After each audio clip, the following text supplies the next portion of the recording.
Once upon a time, there lived a kind-hearted king in a peaceful kingdom.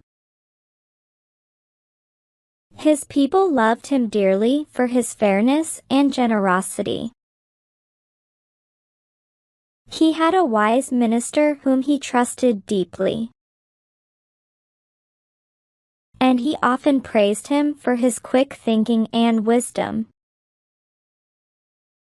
One afternoon, the king's favorite ring went missing from his chamber. The whole palace was buzzing with confusion. Servants searched every corner, but the ring was nowhere to be found. The king called his minister and said, "My ring is missing. I fear it's been stolen. What should we do?" The minister smiled and said, "Let me handle this, Your Majesty." He gathered all the palace workers and spoke in a calm but serious tone. "Whoever took the ring will feel a strange heat in their hands soon. It won't be long now." The workers looked at each other nervously, but one of them quickly hid his hand behind his back, his face pale with fear. The minister pointed at him and said, "There is your thief, Your Majesty." Amazed, the king asked, "How did you know?" The minister replied, "I didn't need magic, sir. I just watched who got scared by my words." The king laughed and praised the minister, saying, "Your wit is truly unmatched." As the queen's time to give birth got closer, everyone in the palace was excited. The king nervously waited for the news, pacing back and forth in his chamber. Suddenly, a servant rushed in, out of breath, and said, "Your Majesty, it's a boy. Your son is born." The king's face lit up, and he quickly went to the queen's room. He saw the queen resting with the baby in her arms. The king gently picked up his son, kissed him, and whispered, "Welcome, my little prince." There was a grand celebration in the kingdom. Everyone came to bless the child and congratulate the king. The minister came too. He looked at the infant in his cradle and said, "Sir, your little son will be an even greater man than his father." The king smiled but said, "You are a flatterer. How can you say this simply by looking at him? I must test you on this." The minister bowed and replied, "Your Majesty, you can test me any time, and I will prove it to you." That night, as the king sat alone in his chamber, he whispered to himself, "How can I test the minister's wit? I need a clever challenge." After thinking for a moment, he said, "I will need the help of my courtiers. We can create a tricky challenge to see if he really is as wise as he claims.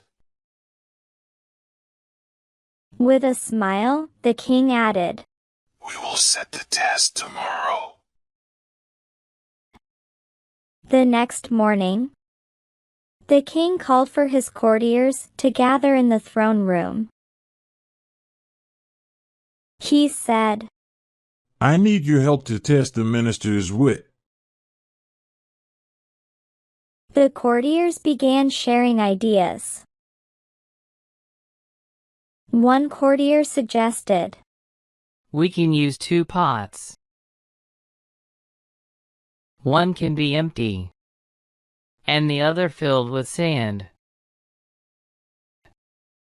Let's see if the minister can tell which is which. Another courtier added, Or we could give him a riddle. Something tricky that he must solve quickly. The king smiled. Both ideas are great. Let's set up the pots and have a riddle ready as well. We will see how wise the minister really is. The courtiers nodded and began to prepare for the challenge. The next day, 2 pots were tied and hung up at a door in the court. They were exactly alike and the same kind of cloth. And ropes were used for closing their mouths and tying them up. But there was a difference. One pot was empty while the other was full of sand. The minister was called after all the preparations were complete. The king and the courtiers assembled in the court. Many were certain that today the king's favorite would fail. They were feeling very pleased. The king told the minister, You see these 2 pots. One is full of sand, and the other is empty. You have to identify which one has sand in it, just by looking at it. The minister went up to the pots and looked at them carefully. He walked around them. It was a difficult problem to solve. He sighed loudly. The courtiers who were jealous of him looked at one another and smiled. They were sure that the minister was going to fail.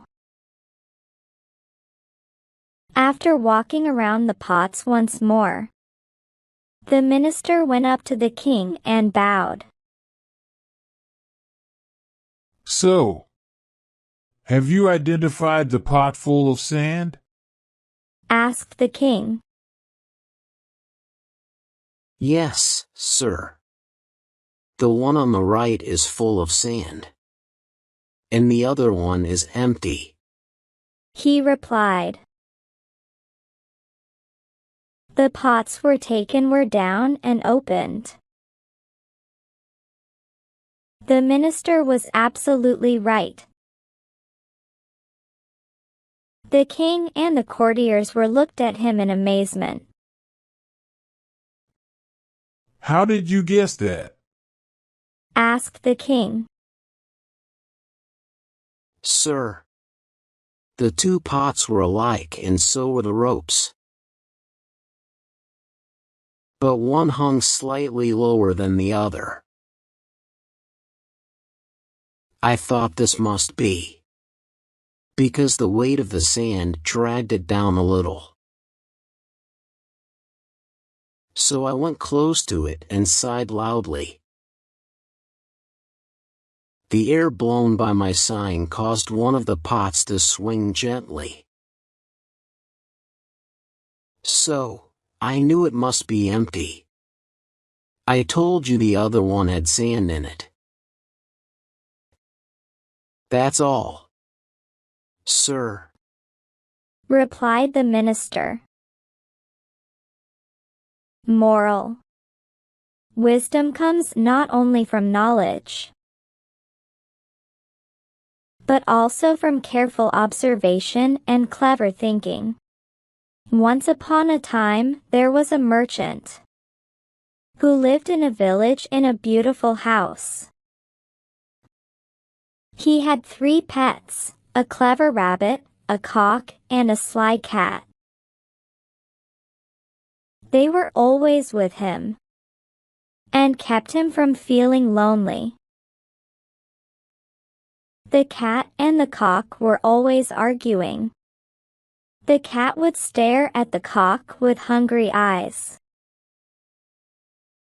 I don't trust you. The cock said.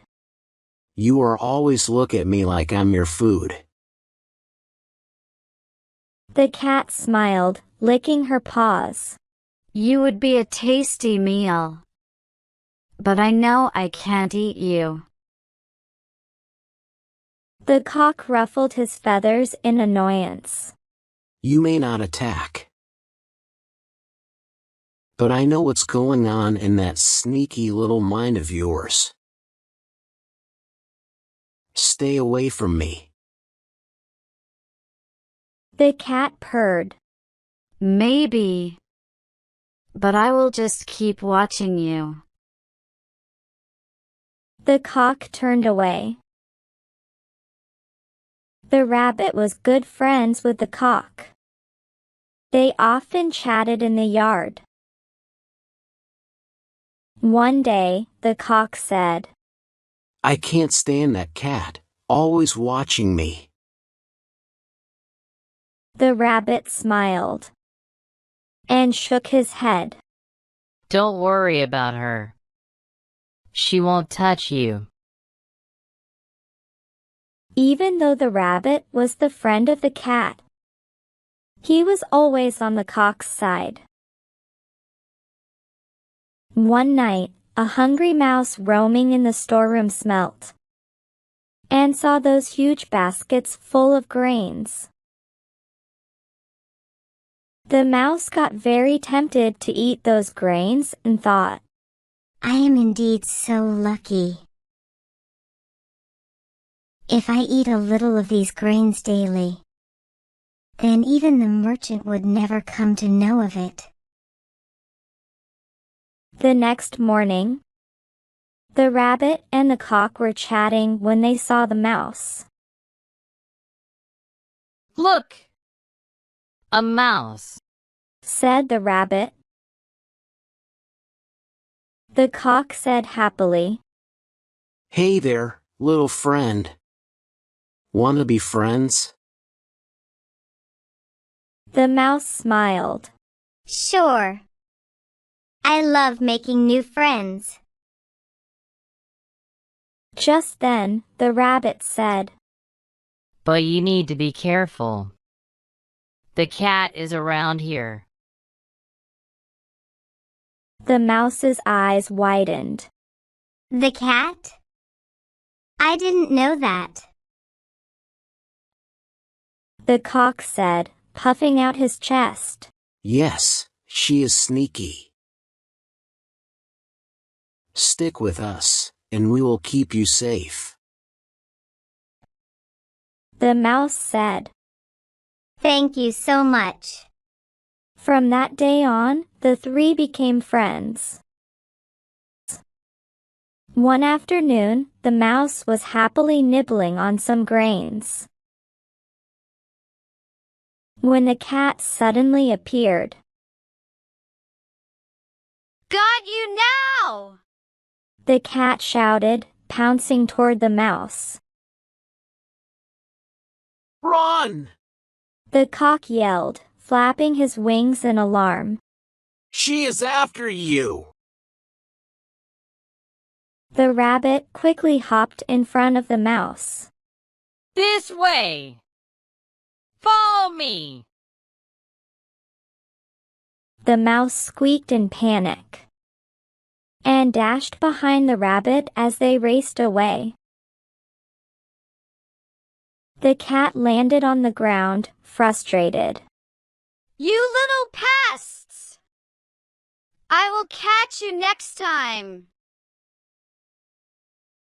The cock puffed out his chest defiantly. We won't let that happen. The rabbit turned to the mouse, breathing heavily. You are safe now. The mouse smiled and said, Thank you so much. I don't know what I would do without you. One day, the cat found a letter on the doorstep. She opened it, and her eyes filled with tears. Oh no. She said to the rabbit nearby. My aunt is sick. She wants me to come see her. The rabbit looked worried. I'm sorry to hear that. Are you going far? Yes. The cat replied. I might be gone for a week. I hope she gets better soon. The rabbit nodded. I hope so too. I will miss you. The cat smiled weakly. Thanks. I will come back as soon as I can. With that, she turned and walked away. And the rabbit watched her go, feeling sad for his friend. When the mouse saw that the cat was gone, she felt very happy. Whenever the mouse felt hungry, she started making holes in the grain baskets and ate out whatever grains fell on the floor. One day, the hunger turned the mouse greedy, and she started to think, What if I make a bigger hole and directly get into the basket for a while? This way, I can eat more grains and fill my stomach for a long time. I will come out soon, and even the merchant won't be able to catch me. The greedy mouse was very excited with her idea. One night, she cut the basket of corn with her sharp teeth and made a small hole in the basket. She then squeezed into the basket through that hole. She ate a lot of corn till he felt her stomach full. The mouse was very happy and contented. After feeling full, she tried to come out of the basket through the same hole from which she initially went inside. But now she found herself stuck. The mouse again tried to twist and turn himself, but she failed. Her belly was full and bloated this time, so she could not shrink and squeeze her to come out of the hole. In panic and fear, the mouse started to cry. She feared and thought, Oh God! The merchant would see and kill me the next morning. Please save me, oh Lord! The rabbit heard the mouse's cry and asked, "Why are you crying, my dear friend?" The greedy mouse explained to him her whole story. The rabbit laughed over the mouse's foolishness and said, "Ha ha. Dear, you are stuck. Because you ate much more than your need. And now your belly is bloated. You have to wait inside this basket until your stomach shrinks back. Then, try to squeeze out through the same hole again." The mouse obeyed the rabbit and slept inside the corn basket that night. When she woke up, her belly had shrunk. But, again, the mouse felt very hungry and became greedy. She again ate a lot of corn. Her stomach got bloated once again. Now this time, the mouse didn't worry. He felt that the rabbit gave her a very wonderful idea of sleeping inside the basket. The greedy mouse thought, Oh, I am full again now. I will go out tomorrow. That night, a big cat sneaked in from the window. Just when the cat came near the corn basket, she smelt the mouse. The cat curiously lifted the basket lid. She found the mouse sleeping inside. The hungry cat caught the mouse and ate her. Moral: being greedy can bring danger. So it's wise to know your limits.